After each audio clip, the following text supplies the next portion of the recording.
जिंदगी में जब आप कोई गलती करते हैं तो उससे आपको एक सीख मिलता है और वो सीख आप अपनी जिंदगी भर याद रखते हैं ताकि आप वो गलती दोबारा ना करें। बट वो सब सीख का क्या जब आपको बिना गलती के मिलता है। तो ये बात है क्लास 10 की, जब मैं क्लास 10 में था। तो ये बात है क्लास 10 की। मेरे क्लास में टोटल 40 स्टूडेंट्स थे, ऑल बॉयज, और उनमें से एक स्टूडेंट बंदर था, बदमाश। नहीं, मैं मजाक नहीं कर रहा हूँ। ये जो बदमाश था, इसको देख के आप समझ जाएंगे ये शायद इंसान प्रजाति से बिलोंग ही नहीं करता है, क्योंकि ये नॉर्मल लड़का से थोड़ा ज्यादा ऊंचा, लंबा, मोटा, काला था और ये बहुत ही ज्यादा हेरी भी था। मतलब उसको देख के आप समझ जाएंगे कि एवोल्यूशन के चक्र में ये 2 कदम पीछे है, अभी भी इसको इंसान बनने में थोड़ा सा टाइम है। ये एक ऐसा टाइप का लड़का था जो कंप्यूटर देखते समय कंप्यूटर ऐसे टाइप की हरकतें करता था। अब आई डोंट इवन नो ये नियंत्रण के औलाद को हम लोग के स्कूल में एडमिशन कैसे मिल गया, बट ये क्लास 10 तक का आ ही गया था। अब ये किंग कॉन्ग जैसे दिखने वाले इंसान का एक गिरगिट जैसे दिखने वाला दोस्त था। अब ऑफ कोर्स ये किंग कॉन्ग और गॉडजिला का दोस्ती नहीं था, क्योंकि इसका जो गिरगिट जैसे दिखने वाला दोस्त था वो बहुत ही ज्यादा स्लो था। मतलब वो ऐसे बात करता था, हेलो भाई। दिखने में दोनों पक्का सुनी और जियान लगते थे, एक छिपकली और एक गुरिल्ला।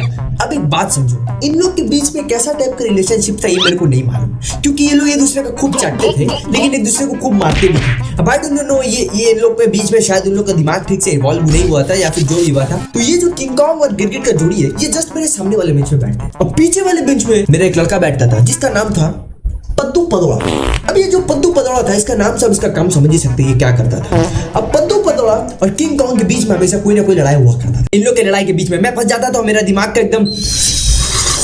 तो ये बात है अक्टूबर या नवंबर की, जब ठंड आ गई थी। अब हम लोग के स्कूल में हम लोग के यूनिफॉर्म में ना ब्लेजर था। ठंड में हम लोग ब्लेजर पहन के जाते हैं और आपको पता होगा ब्लेजर के अंदर ना पॉकेट हुआ करता है। और बदमाश को लगा कि उस पॉकेट में पटाखे भर के लाना was a very good idea. उसका ब्लेजर ना ऐसे फूला हुआ रहता था। मतलब तुम देख के एक बार उसको सोचोगे, मान लिया ये लड़का थोड़ा मोटा है लेकिन यहाँ थोड़ा मोटापा अलग नहीं लग रहा।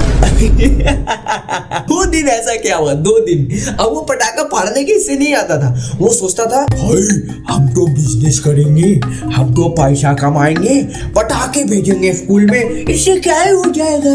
आखिर स्कूल में पटाखे बेचना कोई बड़ी बात थोड़ी है, कोई प्रॉब्लम थोड़ी हो जाएगा पता चलने से, है ना। और वो पटाखे सबसे पहले किसको बेचता है? पद्दू पदोड़ा।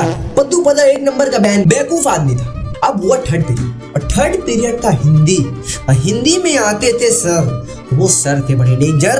जैसा कि मैंने आपको बताया था, पद्दू पदोड़ा मेरे पीछे बैठता था और मेरे आगे बदमाश और छिपकली बैठता था। अभी ये दोनों के पास और मेरे पीछे इसके पास पटाखे, डेंजर वाला।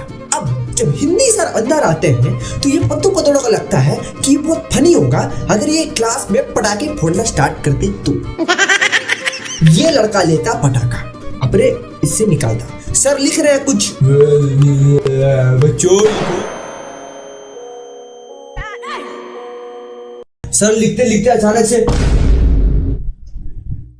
ऐसा घूरते, उसके बाद फिर लिखने लगते। पद्दू पदोड़ा सोचता है इतने में से तो मेरा नहीं होगा, मेरे को और चाहिए, मेरे को चाहिए डर, मेरे को चाहिए सिग्मा मेल। ये बंदा और एक पॉकेट निकालता है,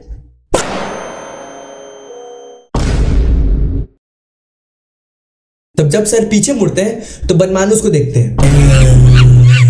सर देखते संग उसको क्लास से बाहर निकालने का डिसाइड कर लेते हैं और साथ ही साथ उसका छिपकली दोस्त को भी। तो ये दोनों को क्लास से बाहर निकाल दिया जाता है। लेकिन पटाखे कौन फोड़ रहा था? पद्दू पदोड़ा। फंसा कौन? छिपकली और उसका दोस्त। अब एक्चुअल में हुआ क्या कि हम लोग का जो क्लास था उसका जो इतना ये जो प्यारा सा दीवार था, दीवार के ऊपर कोई तो ना वेंटिलेशन के लिए खिड़की खुला हुआ था, जिससे हम लोग मतलब बाहर का जो वो है उससे वेंटिलेशन है, ये लोग बाहर में जाके खड़े हो जाते हैं। अब वो लोग सोचते हैं बदला लेगा। तो ये बदला लेने का चक्कर में बदमाश अपने पॉकेट से निकालता है वो सही वाला बम। एक बम से तो उसका काम नहीं होगा, वो पूरा पैकेट ऐसे लेता है, ठीक है। अब इतना ज्यादा उसमें रहता ना, पता नहीं भाई उस पैकेट में कितना बम था, इतना ज्यादा था तो एक मुट्ठी उसका हो जाता है और एक मुट्ठी वो दे देता है छिपकली को। ये लोग दोनों एक एक मुट्ठी बम लेके उस खिड़की के द्वारा अंदर मारता है सीधा। सर पड़ा रहे होते, सर के ऊपर जस्ट खिड़की था, सर ऐसे पड़ा रहे होते, सर के ऊपर बम का बरसात।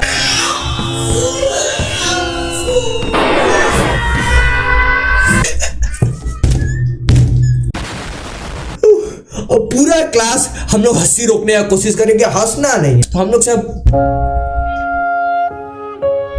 सर हो जाते भयंकर आग बबूला, करके बाहर जाते और सारे लोग से मिलने लगते, बोलते बेटा पटाखे क्यों फोड़े मेरे ऊपर। तो सर को देखते समय इन लोग का दम जाता भयंकर, बोलते सर मेरा गलती हो गया सर, माफ कर दीजिए सर, सर ये सब जो प्रॉब्लम है सब पत्तू पतोड़ा का प्रॉब्लम था सर, उसने हम लोग को पटाखा बेचा, उसके ऊपर ये आइडिया था, हम लोग तो बस यहाँ पर गलती से आगे थे सर। मतलब वो हर जितना भी ब्लेम था सब पत्तू पतोड़ा के ऊपर लगा देना था।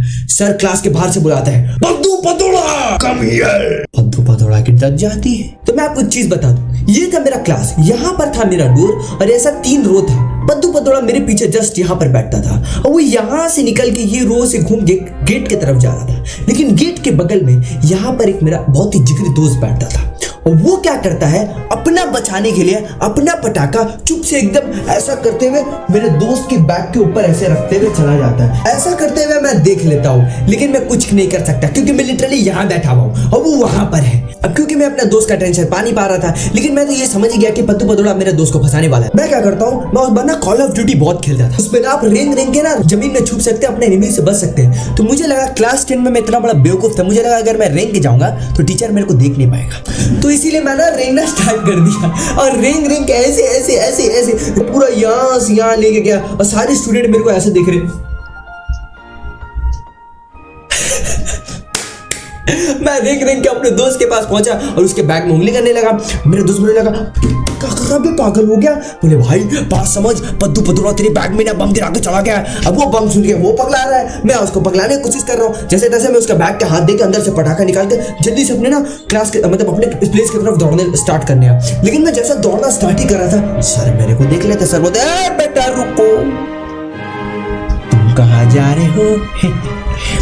अब मेरी हो जाती है हालत टाइट क्योंकि पटाखा था मेरे हाथ में। अब क्या करें भाई, तो मैं ना ऐसे रिएक्ट करता हूँ कि मैं सर को सुना नहीं। मैं ना ऐसे ऐसे करते करते अपने जाके बेंच में ऐसे बैठ जाता हूँ। कोई सेंस है इस बात की? हमें बहुत लग रही थी उस टाइम।